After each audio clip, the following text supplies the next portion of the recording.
We cannot do this without the substantial cooperation of our very generous sponsors. So here, our sponsor support is invaluable to our ability to do what we do and bring you the vital information and continue our collective quest for equality.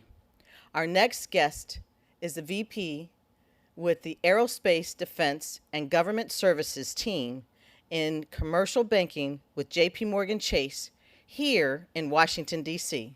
Please help me welcome David White.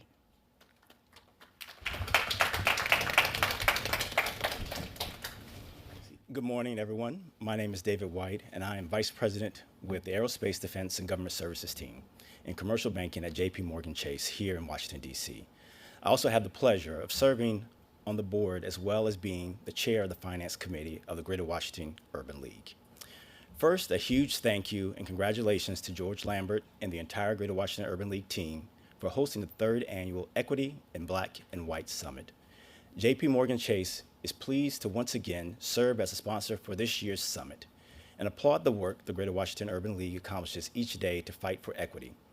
At JPMorgan Chase, we are deeply invested in the effort to advance racial equity. In 2020, in response to the global pandemic, as well as social and racial unrest, JPMorgan Chase doubled down on our intention to develop solutions to advance racial equity and made a 5-year, $30 billion commitment to Black and Latino communities. Our commitment focuses on addressing some of the largest drivers of the racial wealth divide, including home ownership, affordable housing, small businesses, growth, financial health, access to capital, supplier diversity, and workforce diversity. At JPMorgan Chase, we are focused on meeting the specific needs of community across the nation.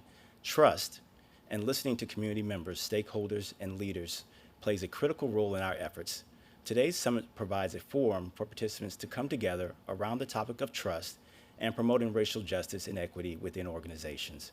I encourage you all to take full advantage of the day, to learn from each other and the fantastic session leaders, share best practices, and collaborate with your peers to identify solutions that will affect enduring systemic change.